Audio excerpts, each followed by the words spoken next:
Good morning dear student. आज के इस वीडियो में हम लोग क्लास 10th का एक नया अध्याय शुरू करेंगे जिसका नाम है त्रिभुज। ठीक है, अध्याय 6 जो चैप्टर 6 है उसको आज हम लोग स्टार्ट करेंगे। इसमें त्रिभुज के बारे में अध्ययन करना है।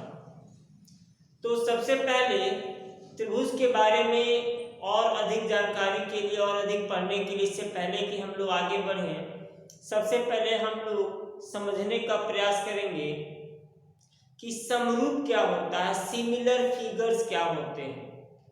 ठीक है, पिछली कक्षाओं में आप लोगों ने सर्वांग समता ये शब्द पढ़ा, सर्वांग समता, कॉन्ग्रुएंस। और अभी हम लोग समझेंगे कि समरूप या सिमिलर फिगर होता क्या है। ठीक है, तो आइए शुरू करते हैं और कुछ उदाहरण के माध्यम से सिमिलर फिगर्स को समझने का प्रयास करते हैं। शेप क्या होता है और साइज क्या होता है इसको समझना है। शेप और साइज, शेप यानी आकार, साइज यानी आमाप। ठीक है, शेप यानी आकार और साइज का मतलब होता है आमाप। तो आइए इसको देखते हैं हम लोग। देखिए यहाँ पर एक चित्र बनाया गया है, इसमें एक छोटा वृत्त है और एक बड़ा वृत्त है, दोनों ही वृत्त ही हैं। तो इसके बारे में हम लोग ये कहेंगे कि इन दोनों का आकार समान है, ये दोनों समान आकार के चित्र हैं। यह भी वृत्ताकार है, यह भी वृत्ताकार है। ठीक है, तो इन दोनों का आकार समान है, आकार समान है, लेकिन साइज, ठीक है, शेप तो इनका दोनों का सेम है, लेकिन साइज में डिफरेंस है। क्यों साइज में डिफरेंस है? ये जो छोटा वृत्त है इसकी त्रिज्या कम है और जो बड़ा वृत्त है उसकी त्रिज्या अधिक है। तो इसलिए यहाँ पे हम लोग दो बातें निकल कर आती हैं। जब भी हम लोग दो आकृतियों की तुलना करते हैं, दो आकृतियों की तुलना करते हैं, तो वहां पर दो चीजें देखी जाती हैं, शेप देखा जाता है और साइज देखा जाता है। ठीक है ना, शेप देखा जाता है और साइज देखा जाता है। शेप का मतलब बनावट, शेप यानी बनावट, आकार। तो देखिए इन दोनों की बनावट एक जैसी है, इन दोनों का आकार एक जैसा है। ठीक है, तो ये समान आकार वाले दो फिगर हैं, लेकिन इन दोनों का जो साइज है वो अलग अलग है, साइज बराबर नहीं है। जैसे आप एक काम करें, अगर इसको उठा करके इसके ऊपर रखा जाए तो ये जो गोला है, ये जो वृत्त है वो इस वृत्त को पूरी तरह ढक नहीं पाएगा। इसका मतलब दोनों के साइज में डिफरेंस है, लेकिन दोनों का शेप एक ही है, दोनों समान आकृति वाले चित्र हैं। तो दो चीजें निकल के, इस उदाहरण से हमारे पास दो चीजें निकल कर आती हैं। एक क्या होता है, शेप, शेप यानी बनावट किस तरह की है, और दूसरा निकल के आता है साइज। ठीक है, साइज, साइज का मतलब सेंटीमीटर या मीटर में या जो भी मापने की इकाई है उस इकाई में उसका डायमेंशन क्या है, उसको हिंदी में हम लोग कहते हैं आमाप, आमाप। शेप यानी हिंदी में हम लोग कहेंगे आकार, और साइज को हम लोग हिंदी में कहेंगे आमाप।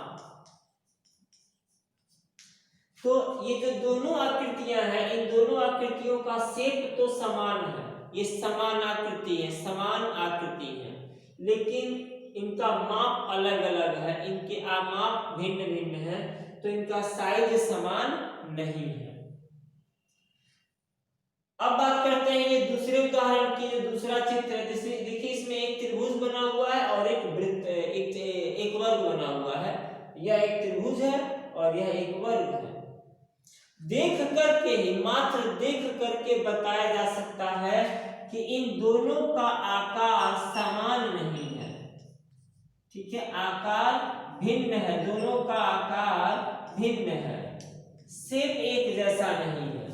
लेकिन अगर साइज की बात करें, अगर साइज की बात करें तो देखिए इसकी परिधि 80 सेंटीमीटर है और इसकी परिधि भी 80 सेंटीमीटर है। तो अगर मतलब इस त्रिभुज को बनाने के लिए जितना लंबा तार लगेगा उतना ही लंबा तार लगेगा इस वर्ग को बनाने के लिए। तो भुजाओं की लंबाई की बात कर रहे हैं तो उस लिहाज से देखेंगे तो दोनों का साइज सेम है, दोनों का साइज सेम है, लेकिन आकार भिन्न भिन्न है। तो यहाँ पर हम लोगों ने दो केस देखा। एक केस में क्या है, आकार तो समान है लेकिन आमाप अलग है। इस केस में आमाप तो समान है लेकिन आकार समान है, आकार भिन्न है। आमाप समान है लेकिन आकार भिन्न है। तो जब भी हम लोग दो या दो से अधिक आकृतियों की तुलना करते हैं तो तुलना करने में हम ये देखते हैं कि आकार क्या है और आमाप क्या है। शेप देखा जाता है और साइज देखा जाता है। इन्हीं दो चीजों के परिप्रेक्ष्य में हम लोग आकृतियों की तुलना करते हैं। ठीक है, कभी भी दो फिगर्स का जब हम लोग कंपेयर करेंगे तो कंपेयर किस हिसाब से करेंगे, उनके शेप के अकॉर्डिंग कंपेयर करेंगे और उनके साइज के अकॉर्डिंग कंपेयर करेंगे। शेप एक जैसा है कि नहीं, साइज एक जैसा है कि नहीं, ये दो चीजें हम लोग कंपेयर करते हैं। कंपेयर करते हैं जब, तो कंपेयर करने के बाद हमें 3 प्रकार के परिणाम प्राप्त होते हैं। ठीक है, जब भी हम लोग दो आकृतियों की तुलना करते हैं तो हमें 3 प्रकार के रिजल्ट मिलते हैं। और ध्यान रहे, तुलना करने का बेस क्या होता है, बेस होता है शेप एंड साइज। जब भी हम लोग दो आकृतियों की तुलना करेंगे तो तुलना करने का पैरामीटर क्या होगा, मापदंड क्या होगा, हम लोग शेप की तुलना करेंगे और साइज की तुलना करेंगे, शेप एंड साइज। तो आप लोग इस बात को याद रखिएगा कि शेप यानी आकार और साइज यानी कि आमाप, कभी भी दो आकृतियों की तुलना इन्हीं दो चीजों के परिप्रेक्ष्य में रिस्पेक्ट में की जाती है। अब जब हम तुलना कर लेते हैं, जब कभी भी दो आकृतियों की तुलना कर लेते हैं तो तुलना करने के बाद हम लोग 3 प्रकार के कंक्लूजन दे सकते हैं, वहां से 3 प्रकार के निष्कर्ष दिए जा सकते हैं। पहला क्या होता है, पहला निष्कर्ष कि जब हम लोग दो आकृतियों की तुलना करते हैं तो हम लोग ये पा सकते हैं कि दोनों ही आकृतियां सर्वांगसम हों, दोनों आकृतियां सर्वांगसम हो सकती हैं। दूसरा, दोनों आकृतियां समरूप हो सकती हैं, समरूप हो सकती हैं। और तीसरा, दोनों आकृतियां बिल्कुल भिन्न हो सकती हैं, एक दूसरे से बिल्कुल भिन्न हो सकती है। मतलब न तो सर्वांगसम होंगी न तो समरूप होंगी, बिल्कुल भिन्न होंगी। तो जब कभी भी हम लोग दो फिगर्स या दो आकृतियों की तुलना करते हैं तो हमें वहां पर 3 प्रकार के परिणाम मिलते हैं। पहला क्या होता है, पहला ये हो सकता है कि दोनों आकृतियां सर्वांगसम हो। सर्वांगसम का मतलब होता है सर्व अंग समान, सर्व अंग समान, सभी अंगों से समान। अगर दो आकृतियां ऐसी हैं कि वे सभी अंगों से समान हैं तो ऐसी आकृतियों को हम लोग कहते हैं सर्वांगसम। और ऐसी आकृतियों की विशेषता होती है कि एक को उठाकर जब दूसरे पर रखेंगे तो वे एक दूसरे को पूर्ण रूप से ढक लेंगे। दूसरा होता है समरूप। ठीक है, समरूप, समरूप क्या होता है, किसी एक आकृति का या तो आवर्धित रूप जिसमें प्रत्येक भुजा एक ही अनुपात में बढ़ गई हो या उसी अनुपात या एक निश्चित अनुपात में प्रत्येक भुजा घट गई हो, तो ऐसी आकृतियों को हम लोग कहते हैं समरूप। और तीसरा रिजल्ट निकलता है भिन्न, एक दूसरे से भिन्न। जैसे कि हम लोग त्रिभुज और चतुर्भुज की तुलना करें तो एक त्रिभुज और एक चतुर्भुज एक दूसरे से भिन्न आकृतियां हैं, न तो ये सर्वांगसम हो सकते हैं, न तो ये समरूप हो सकते हैं। यदि हम लोग दो इंसानों की बात करें, दो मनुष्यों की बात करें, तो दो मनुष्य एक दूसरे के सर्वांगसम या एक दूसरे के समरूप हो सकते हैं, लेकिन एक इंसान किसी दूसरे जानवर जैसे बिल्ली या कुत्ता के समरूप या सर्वांगसम नहीं हो सकता है, क्योंकि दोनों की बनावट में बहुत ही अधिक फर्क है। समझ रहे हैं आप लोग? तो यही बात है सर्वांगसम, समरूप और भिन्न। जब भी हम लोग दो आकृतियों की तुलना करेंगे, आकृतियां या तो सर्वांगसम होंगी या तो समरूप होंगी या तो एक दूसरे से भिन्न होंगी। तो अब आइए हम लोग बात करते हैं सर्वांगसम। सर्वांगसम में क्या होता है? यदि दो आकृतियां सर्वांगसम हैं तो उनका शेप और साइज दोनों बराबर होता है। सर्वांगसम का मतलब जब शेप और साइज दोनों समान हो, शेप और साइज दोनों समान हो तो उसको हम कहते हैं सर्वांगसम। तो दो आकृतियां तभी सर्वांगसम होती हैं जब उनका शेप और साइज दोनों ही समान हो। इसके बाद दूसरी बात करते हैं हम लोग समरूप। समरूप तो दो आकृतियां, यदि दो आकृतियों का शेप समान है, शेप समान है, साइज भले ही समान न हो, साइज भले ही समान न हो, लेकिन शेप समान है, आकार एक जैसा है, तो ऐसी आकृतियों को हम लोग कहते हैं समरूप आकृतियां। ठीक है, जैसे एक छोटी रोटी और एक बड़ी रोटी। तो बड़ी रोटी भी वृत्ताकार है, छोटी रोटी भी वृत्ताकार है, तो दोनों ही क्या है? समरूप आकृतियां हैं, लेकिन सर्वांगसम नहीं है, क्योंकि छोटी रोटी बड़े रोटी को नहीं ढक पाएगी और ना ही बड़ी रोटी छोटी रोटी को ढक पाएगी। तो ये दोनों क्या है? समरूप तो है लेकिन सर्वांगसम बिल्कुल नहीं है। और तीसरी स्थिति है भिन्न, एक दूसरे से भिन्न। भिन्न का मतलब ये है कि न तो शेप समान होगा, न तो और ना ही साइज समान होगा, शेप भी अलग और साइज भी अलग। जैसे एक वृत्त और एक त्रिभुज की तुलना करें तो वृत्त एक अलग आकृति है और त्रिभुज एक अलग आकृति है, तो इनका शेप और साइज एक समान होने का कोई मतलब ही नहीं है। ठीक है, अब हम लोग बात करेंगे कुछ उदाहरण कि कौन कौन सी आकृतियां हैं जो सर्वांगसम है, समरूप है।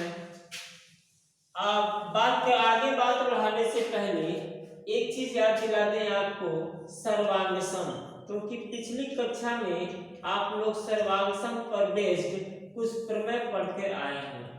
त्रिभुजों की सर्वांगसमता की यदि हम लोग बात करें, त्रिभुजों की सर्वांग समता, त्रिभुजों की सर्वांग समता की बात करें तो हम लोग जानते हैं कि दो त्रिभुज सर्वांगसम होते हैं यदि यस यस यस का नियम लग जाए, एस एस एस का नियम लग जाए।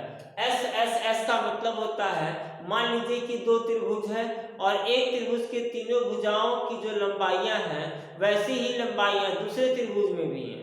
जैसे मान लीजिए कि एक त्रिभुज में भुजाओं की लंबाई 3 4 5 है और दूसरे त्रिभुज में भी भुजाओं की लंबाई 3 4 5 है, तो दोनों त्रिभुज क्या होंगे? सर्वांगसम होंगे।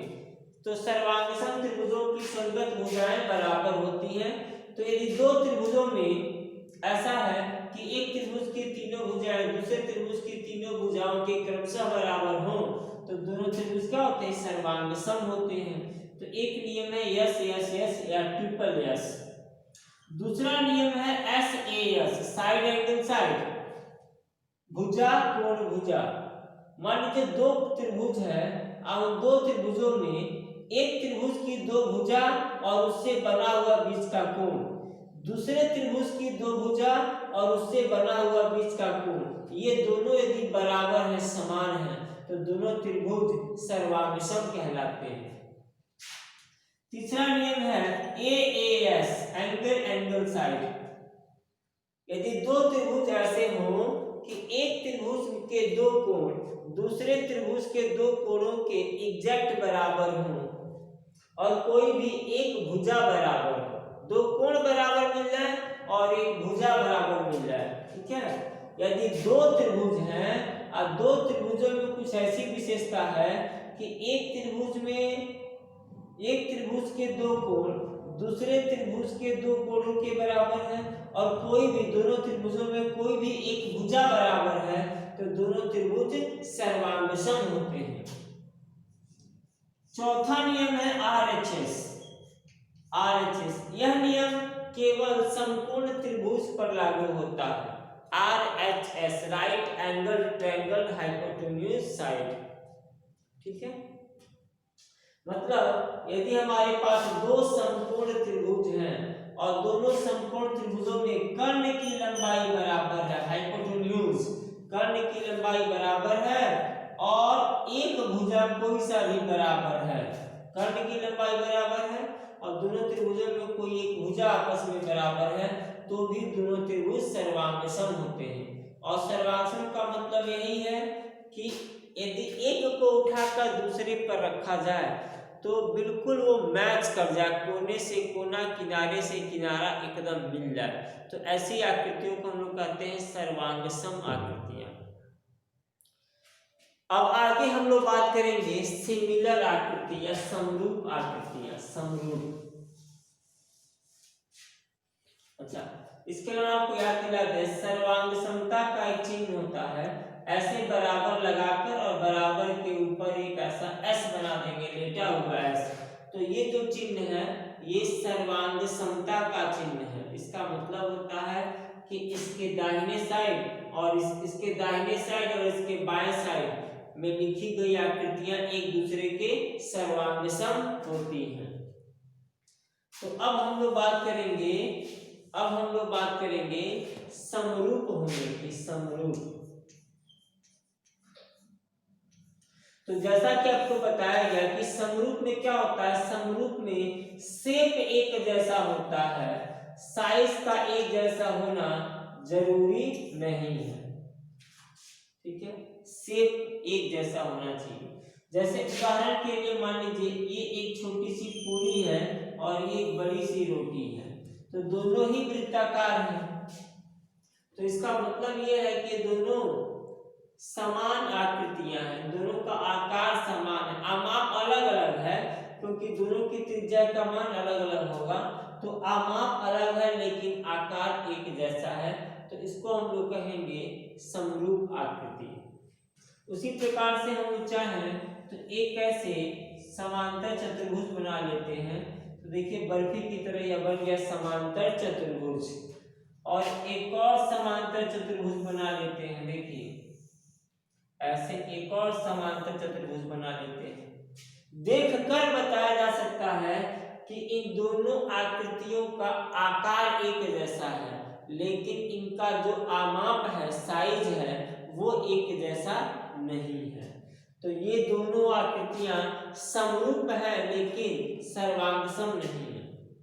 तो ऐसी कोई भी दो आकृति जिनका आकार एक जैसा हो उसे हम लोग समरूप आकृति कहते हैं।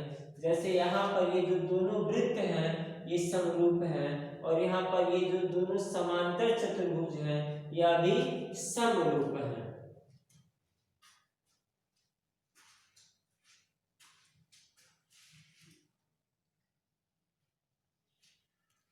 इसके बाद अब हम लोग इसमें एक छोटा सा एक्सरसाइज दिया है, चैप्टर या एक्सरसाइज 6.1। ये जो 6.1 है इसको हम लोग हल करेंगे। सभी वृत्त खाली स्थान दिया हुआ भरना है, सभी वृत्त, और यहाँ पर खाली स्थान दे दिया है, होते हैं, और यहाँ पे कोष्टक में दो शब्द लिखा है, सर्वांगसम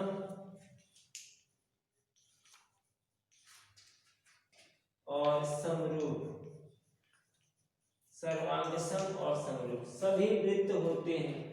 तो सभी वृत्त सर्वांगसम होते हैं या समरूप होते हैं? सभी वृत्त का मतलब छोटा वृत्त भी ले सकते हैं, बड़ा वृत्त भी ले सकते हैं।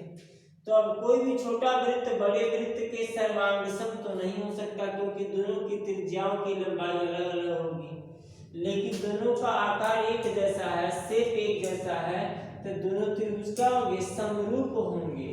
तो यहाँ पर हम लोग भर सकते हैं समरूप। सभी वृत्त समरूप होते हैं। इसके बाद देखिए सभी वर्ग सर्वांशम होते हैं, समरूप होते हैं। तो यहाँ पर भी क्या भरा जाएगा, समरूप होते हैं। सभी वर्ग एक दूसरे के समरूप होते हैं। फिर दिया सभी डैश त्रिभुज समरूप होते हैं, और ब्रैकेट में लिखा है समद्विबाहु और समबाहु। तो सभी समबाहु त्रिभुज समरूप होते हैं। तो यहाँ पर हम लोग भर देंगे थर्ड केस में समबाहु। समबाहु त्रिभुज समरूप होते हैं। भुजाओं की संख्या समान वाले दो बहुभुज समरूप होते हैं यदि एक उनके संगत कोण भुजाओं की समान संख्या वाले दो बहुभुज भुजाओं की समान संख्या वाले दो बहुभुज समरूप होते हैं यदि उनके संगत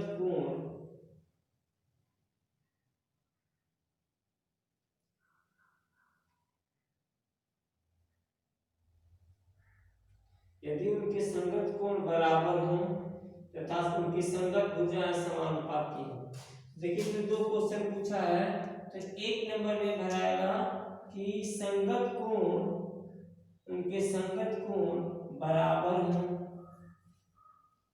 संगत कोण बराबर हों, और दूसरा संगत भुजाएं समानुपाती हैं, संगत भुजाएं समानुपाती हैं। अगर ऐसा होता है तो दोनों समरूप होते हैं। निम्नलिखित युग्मों के दो दो भिन्न भिन्न उदाहरण दीजिए। समरूप आकृति का उदाहरण पूछ रहा है क्वेश्चन नंबर 2 का पहला। कह रहा है कि समरूप आकृतियों का उदाहरण दीजिए। तो फुटबॉल और बैट बॉल, बैट का बॉल और फुटबॉल ये दोनों समान आकृतियां हैं। पूरी और रोटी या तवा और रोटी समान आकृतियां, समरूप आकृतियां हैं। ऐसी बहुत सी आकृतियां हैं। बताइए कि निम्नलिखित चतुर्भुज समरूप है या नहीं। तो देखिए ए बी सी डी एक चतुर्भुज दिया है, और पी क्यू आर एस से एक चतुर्भुज दिया है, और हमें बताना है कि ये दोनों समरूप है कि नहीं। तो छोटा वाला कुछ ऐसा बनाया है, यहाँ लिखा 1.5 सेंटीमीटर, यहाँ भी लिखा 1.5 सेंटीमीटर, यहाँ लिखा 15.5 सेंटीमीटर, और यहाँ पर नहीं 15 नहीं 1.5 मीटर, और यहाँ पर 1.5 मीटर।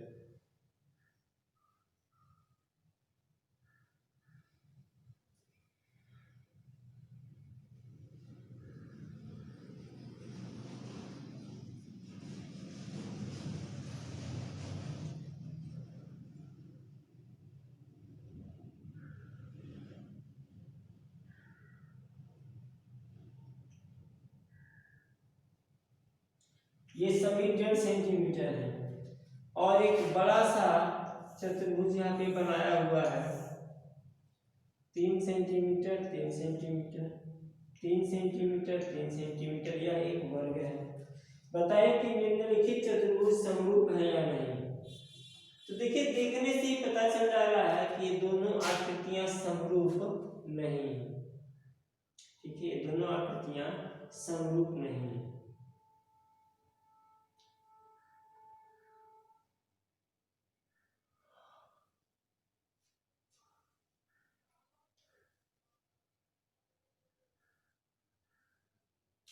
और इसी के साथ ये अभ्यास खत्म हो गया। फिर हम लोग मिलेंगे अगली वीडियो में, तब तक के लिए धन्यवाद।